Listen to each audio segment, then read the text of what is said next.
Welcome back everyone. In this lecture we're going to discuss the basics of how to generate random numbers in C. However, before we do that, we have one small topic from functions that we need to cover, and that is passing arguments to a function. Now we already know how to pass arguments to a function, but there are basically two ways of passing arguments. One is passing arguments by value, and the other is passing arguments by reference. Now the way that we have been passing arguments to functions so far is known as passing by value. Now what happens in passing by value is whenever you pass a parameter or a variable as an argument to a function, what the compiler does is that it makes a copy of that variable, and it passes the copy of that variable to the function. Now if any changes occur to that argument within the body of the function, then because we are passing a copy of that variable,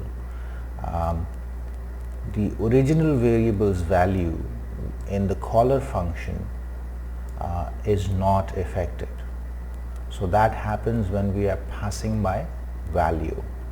Okay, and why is that? Because we are passing a copy of the variable. So even if the copy is modified, the variable in the original calling function is not affected. Now when you pass an argument by reference, what you're actually doing is you are sending the original variable to the function. In fact, what you're doing is you're sending the address of the original variable to the function, and that is equivalent to sending the variable to that function. And what that basically allows the function to do is to modify the original variable's value, and pass by reference should therefore only be done when you really want to modify the value of the original variable. If you do not want to do that, and that generally seems to be the case in most scenarios, then you should be using pass by value, and this is the reason why pass by value is the default way of passing arguments or values to functions in C.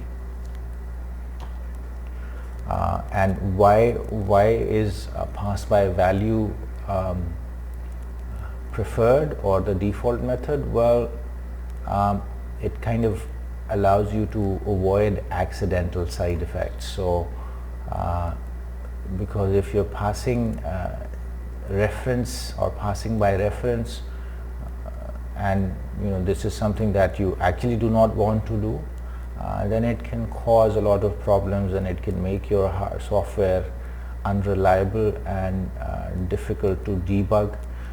And so passed by reference should only be used with trusted functions that need to modify the original variables, and you have the option of doing it, but only do it when you really know that is what you want to do.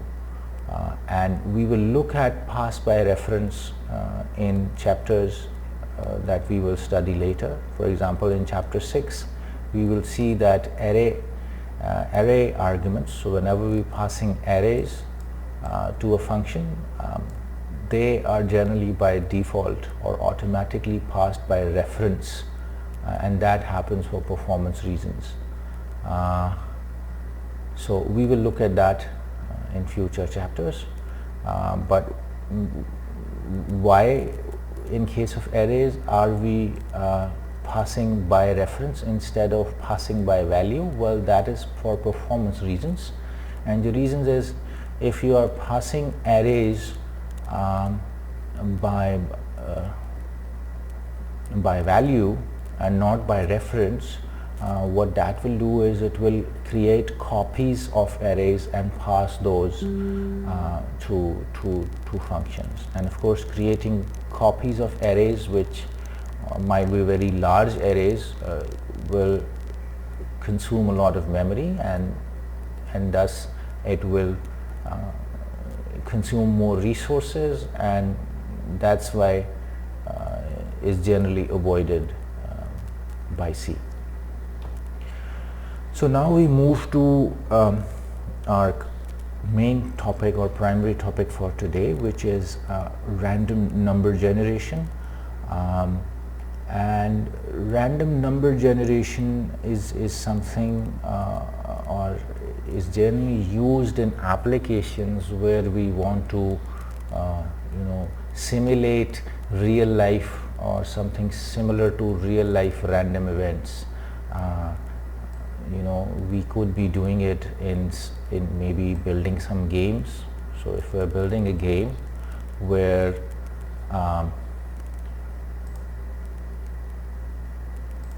so let's say we're trying to build a game where we want things to seem random or appear random. A target appears sometimes and sometimes does not appear at a certain location. Then we want to do that, or we will be needing random events or random numbers to be available to us in those type of applications. And so the element of chance or probability to some extent can be introduced into computer applications using the standard C library function rand. Now the rand function basically is from the std lib.h header, and this is just a function which allows you to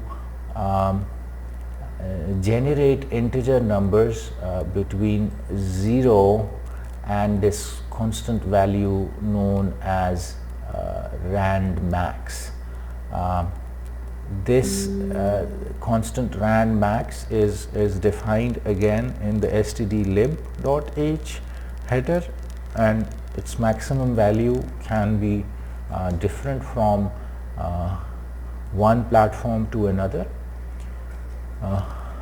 So for example, the standard C value uses a rand max, so the standard C uses the rand max value of 32,767, which is the largest value that you can store in a 2-byte integer. Now with Microsoft Visual C, it seems that rand max value is the same, so it's 32,767. However, on GNU, GCC, Xcode, LLVM, so maybe on Linux platforms, rand max value is a lot bigger. So this is, let's just put commas in there. So this is around, I think around 2 billion maybe, so a lot larger. So there's a huge difference, but that's the way things are. But anyway,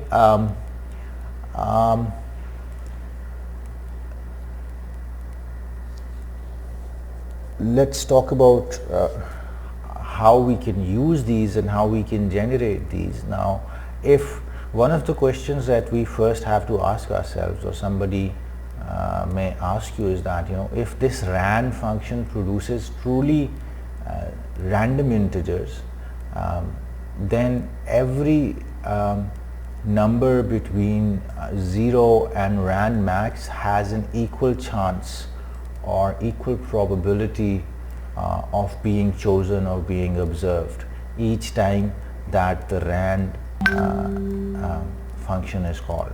So if rand max is 32,767, then there's an equal chance that any number between 0 and 32,767 will be selected every time that this function is called.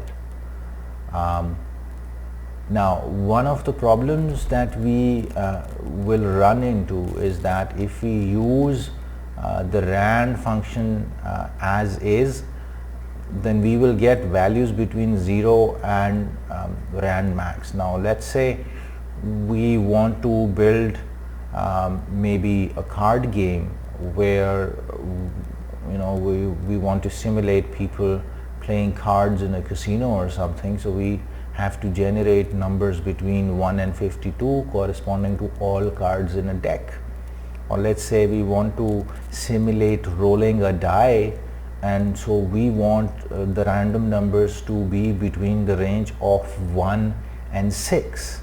Or maybe if we want to do some sort of a coin flipping experiment, we just want it to be 0 or 1.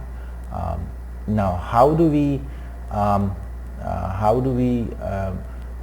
use this rand function in those kind of applications? Well, we can do it using very simple tricks that we will see on the next couple of slides.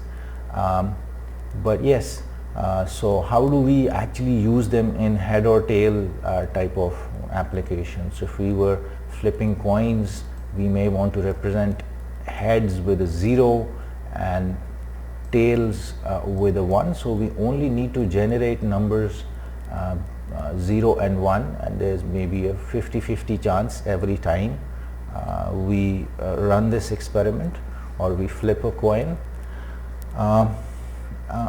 Well, we can do that by being a bit smarter, and let's say we want to roll a die, a 6-sided die, so it has 6 numbers, so 1 to 6. These are the 6 integers that we want to randomly select with an equal chance, so maybe with a probability of 1 by 6.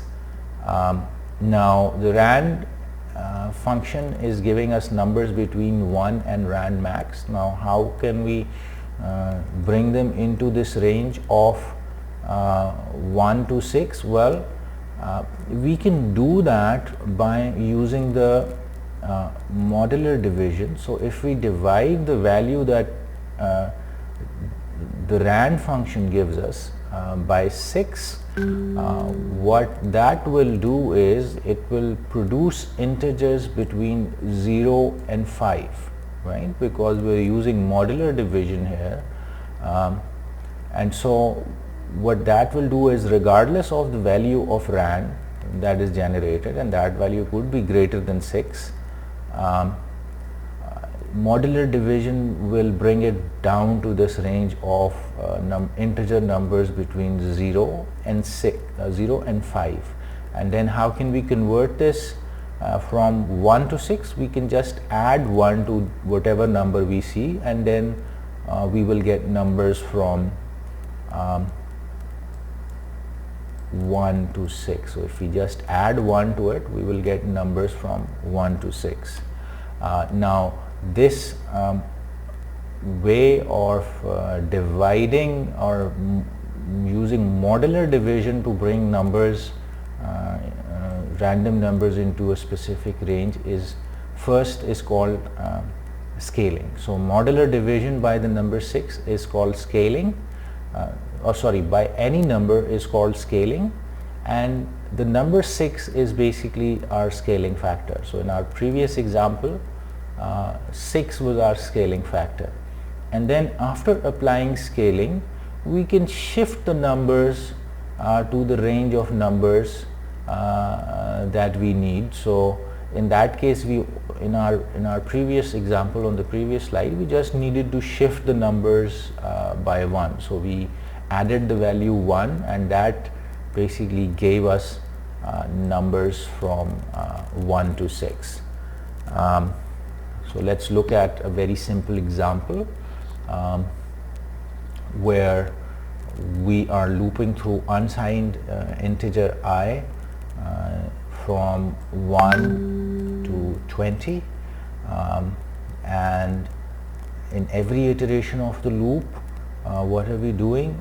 We are calling the rand function, so it can give us any value between 0 and rand max. We modular divide it by 6, and then we add 1, and then we are printing the resulting number. Now we basically print that using %10d. What that means is print that as a 10-digit number. What it will do is it will print whatever number you have inside. You could think of this as a 10 character space, let's just say, which could be, seems like right aligned here. Similarly for the next one, so this %10d is just for cosmetic reasons, so it just makes your code your output look nice and tidy. You don't have to do it. And then what you're doing is at every 5th iteration, so you are basically inserting a put string which contains an empty string, so it just adds a new line to your output. So let's see if we get random numbers between 1 and 6. So we get 6, 6, 5, 5, 6, 5, 1, 1, 5. So it seems like you are getting random numbers between 1 and 6. And at every 5th number, after every 5th number, you are basically adding a new line. So yeah, it seems to be working. So what did we do? We first scaled, and then we shifted by a certain number to bring our output to the desired range. Another experiment that we would like to do, and this is something which you might find useful, maybe running some probability type of experiments, and yes, random number generation can also be used in probability and statistics as well. So you want to simulate some sort of probabilistic events, then let's say we just conduct a sanity check, and we because we are claiming that the rand function gives or has, generates numbers, or it picks numbers with an equally likely type of a chance. So there's an equal likelihood that any number between 0 and rand max is picked. So we just want to check that here and reconfirm whether that is actually the case. So if we roll our dice 6 million times, if you studied probability, you would probably understand that each integer from 1 to 6 should appear, you would expect that to appear 1 million times, because there are 6 numbers and there is 1 in 6 chance of each number appearing in our experiment. So if we multiply that by the number of times we conduct our experiment, which is 6 million times, what that gives us is 1 million. So each one of these numbers should appear 1 million times. So let's see whether that actually happens, and we'll see that in our example. And in that example, we're going to use a variable called frequency to count the frequency of occurrence of, or the number of occurrences of each one of these 6 numbers. So first of all, remember that you have to import stdlib.h if you're going to use the rand function. And here we are basically initializing 6 frequency variables, frequency 1, 2, 3 up to 6, all 6 to 0. Then we're basically conducting our experiment. So we're rolling a die kind of about 6 million times, and then every time we run our experiment or we go through this loop, we use the rand function to generate integers between 1 and 6, and then we use this switch statement. So the face variable basically represents that what number came out on top. So out of 1 to 6, which one was on top, and then we use a switch statement to kind of count the number of times each integer was observed. So if face is equal to 1, so if 1 came out on top, our case is 1, we go and increment the value of frequency 1, and then we break and repeat our experiment. So similarly we do that for 2, 3, 4, 5, 6, and then finally we are just printing this. And again you are printing, first of all you're printing a string, %s, %13s, and you're printing face and frequency. So this %13 basically will print the number, the string frequency in a space of 13 characters, and it will be right justified. So it will be on the right corner of these spaces. So that's just for cosmetic purposes again. Similarly for frequency 1, you will again print your numbers, frequency 1, 2, 3, 4, 5. Again you're using %13s, %13u, sorry, so this is an unsigned integer, to kind of make this look nice.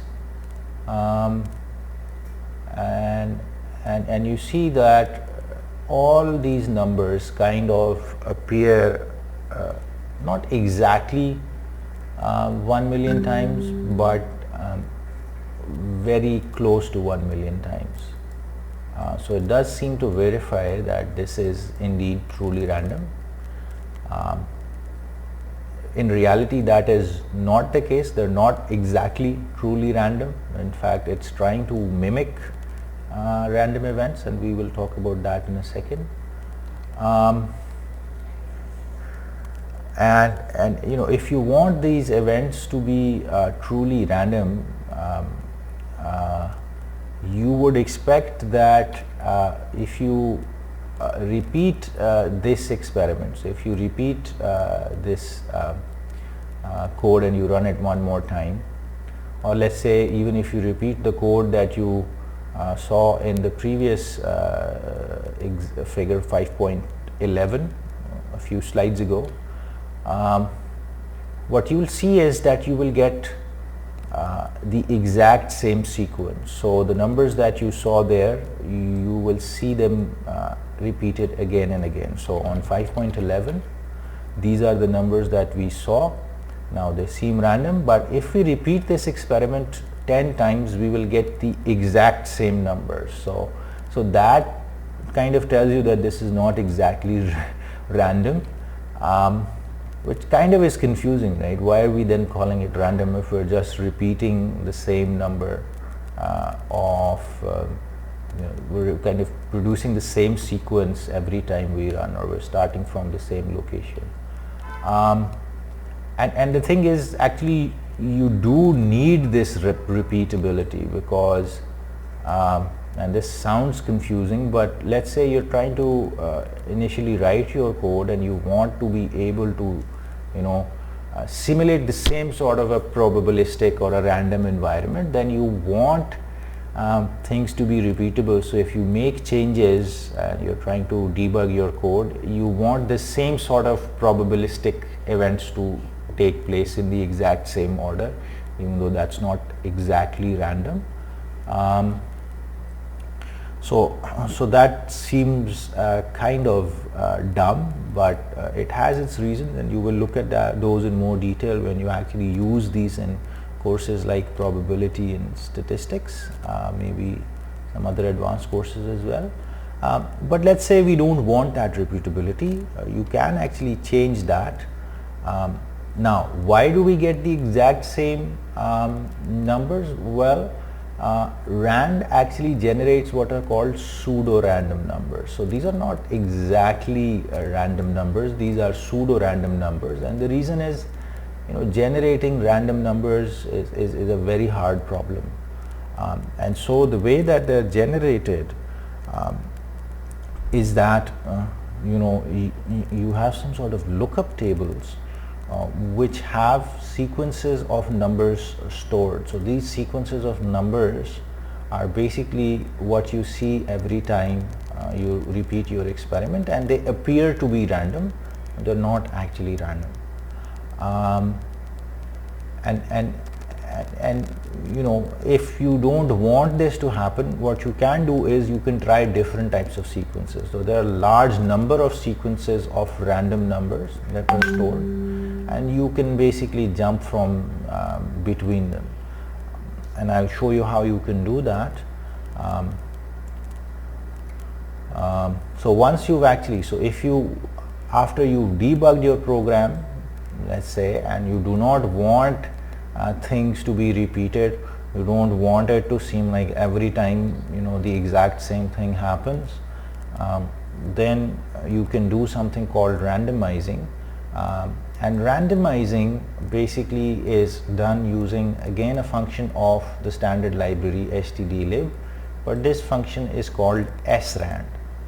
And srand basically takes an unsigned integer as an argument, and it seeds the function rand to produce a different sequence of random numbers at each execution of the program.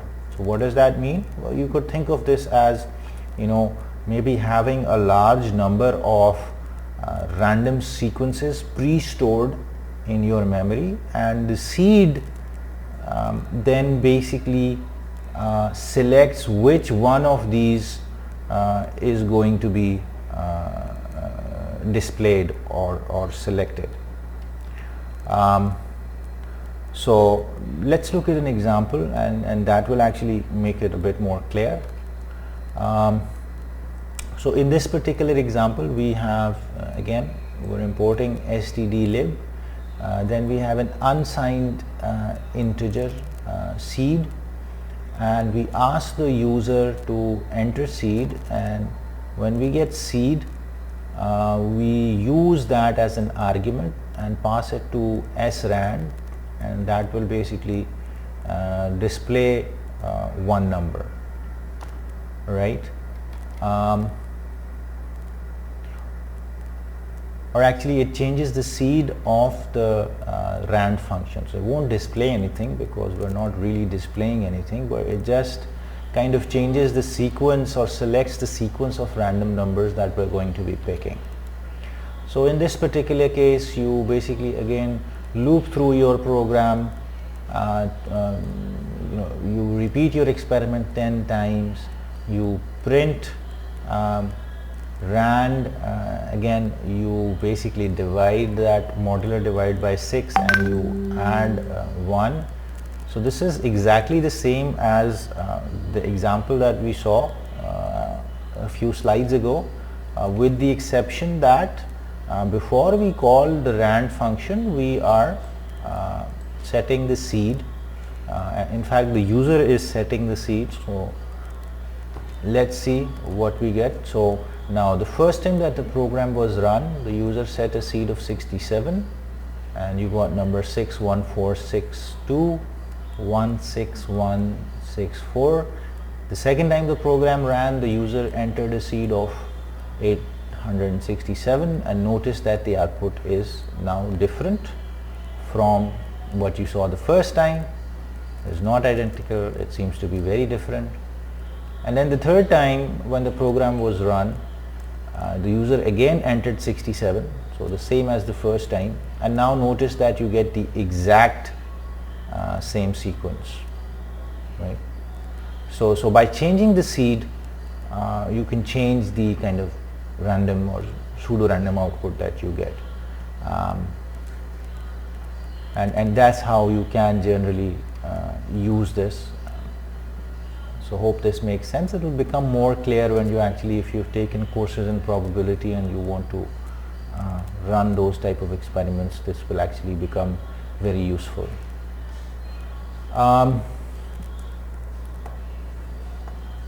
Okay. So we notice that every time we change the seed, the program provides us with a different sequence of random numbers. And so if you want different random numbers every time you run a program, you have to use a different value of the seed. Now in the previous example, we were asking the user to change the seed, but you can do it without the user's help, and you can use a statement like this time function setting its value to null, and that can be used as a seed for the srand function. And what this basically does is that it causes the computer to read its clock to obtain the value for the seed automatically, because your time is kind of always increasing or changing, so every time you call this function, you're going to get a different seed. Now the function time, what does that do? Well, it returns the number of seconds that have passed since midnight on January 1st, 1970, so since 50 years ago. This is kind of taken as you could think of this as the beginning of time for computers, or time zero for computers. So this function basically just returns the number of seconds that have passed since this date. So every time you call this function, you're going to get a different seed or a different number, which can be used as a seed to change the seed of the rand function. Right, and if you want to use this function time, you have to include the time.h header file, which basically contains its prototype and definition as well. And then one final thing is, if you want to generalize the scaling and shifting of random numbers, so if you want your random numbers to be appear in not just in the range from 1 to 6, but maybe say you want it to appear in some other range. Let's say you want it to appear in the range maybe 5 to 20. Now what should you do? You should first divide this by 16, which is the number of integers in this range, 5 to 20. It's actually 20 minus 5 plus 1, that because you're including 5 and 20, the border values. So you will scale by 16, and that will bring it from 0 to 15, and then you can add 5 to it, and that will shift it and bring it in the range of 5 to 20. So that's the sort of scaling and shifting that you can use. So this is how you can generalize it, and use rand to produce random numbers in any range of integers that you desire. So How do we do it? So generally we basically modular divide by the range of the integers that we want, so, and we use that as our scaling factor, and then we shift by adding the smallest number, I guess, in our desired range. So that's that. All right, so thank you. I will see you in the next video.